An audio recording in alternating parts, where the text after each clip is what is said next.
Imagine you're in a world where water is scarce and there are three major factions fighting over every single resource there is. And then you have you. Well, that's forever winter. And let's get into it because we have a lot to talk about today.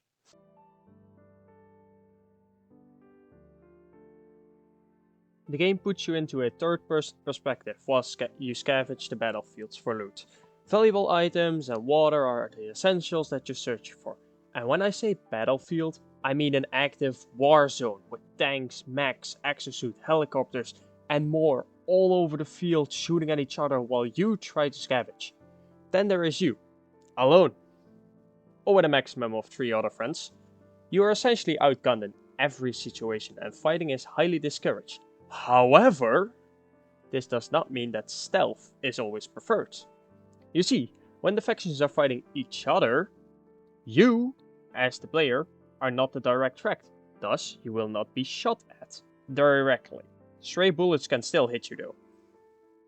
Once you go back to your base, you can sell your items, buy some guns or ammo, maybe a better backpack to take more items, or fill up your water supply. Your water supply is basically your character's lifetime. If you run out of it, your character dies.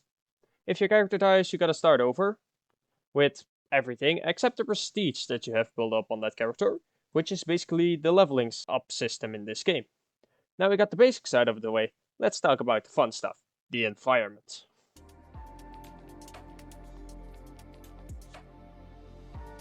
As you have already seen, the environment looks stunning. With the desert feel or the ruined city, there are enough beautiful crafted places that you can go to. Now, the environments also fit with the narrative of the game itself. This is not inherently anything towards the gameplay aspect, but I think it's rather important, so I'll mention it. Because it looks like it's a real war zone that has been a war zone for a long time.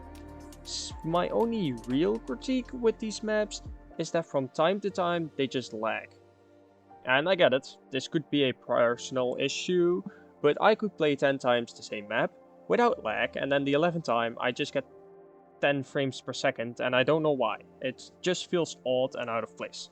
There's also one map in particular that I can play, but not fully, because a certain place in the map just freezes my game. Again, this is just my software, and my friend's software seems to be able to tank it, but there's no setting to turn down some of these map assets.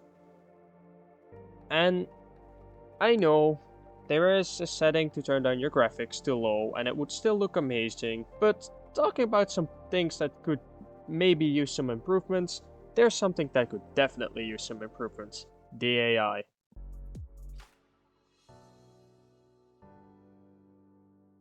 Now, Forever Winter just released on Steam 3 days back, but I have to talk about this. The AI sometimes just doesn't. It just stops working.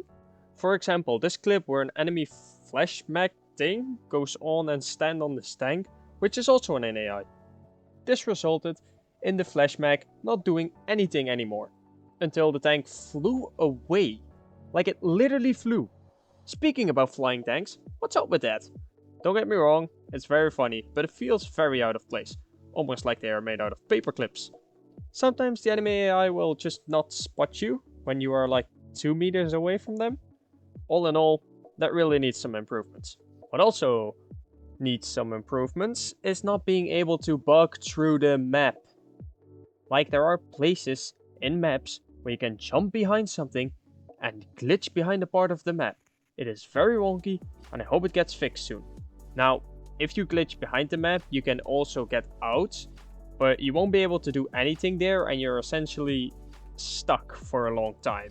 And most of the times the enemies will spot you, and once you come out you immediately die by all the firing. The co-op system for inviting friends at the moment is also very bad, and just doesn't work. And then you go into Steam and inviting them, and when you just start up the game it works, but when you have played for more than a few minutes it just doesn't. And it can take you like 10 minutes for your friend to connect to your like lobby. It's very bad. This is of course my own personal experience on it, though it might be different for mine or later down the line when they fix all these bugs. You know, it's it's growing issues. It's acceptable. Also, the quests. Yeah, you can't do a map-based quest like switching a lever or hacking a terminal in somebody else's lobby other than your own, cause it just won't count. It's like you can physically do the object that you need to do for the quest, but once you do it, you don't get it. So you have done everything for the quest, you just don't get the rewards or that it says you have done the quest. You gotta do it in your own lobby. It's bad. They should fix it. On the note on quests, the dialogues of the NPCs giving those quests could also definitely be better. I don't mind some things like, you know, lazy dialogue. I don't mind it. But a quest, when you have a beginning and an end to a quest, both have the same dialogue, that is an issue. Now, there are some quests that have some grammar mistake, which can happen, but it's not preferred. I'm gonna do the voiceover. You're back! Okay, I've told my counterparts about this place. The Eurasians and Eurocons have tanken on interest. Tanken? You what? He knows about it. He knows about it. If you visit the quest givers, they should be available to give you work. I also have more work for you if you are interested. Here's your pay. Now, with all this in mind, how enjoyable is the game actually?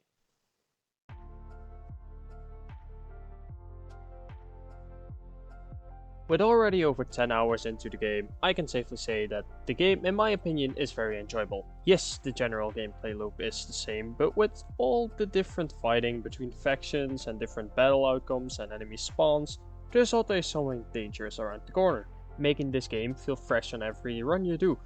Except Scrapyard Nexus. And no, this is not a Call of Duty bigfry.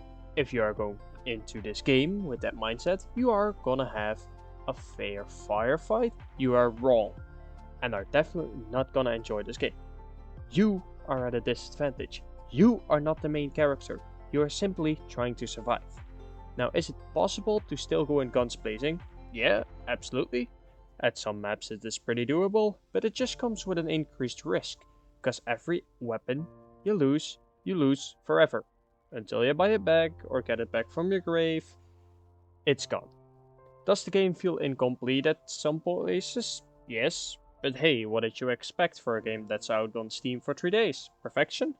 All in all, you will like this game if you like playing smart, managing your resources, and if you like fighting flying tanks, cause they got enough of those.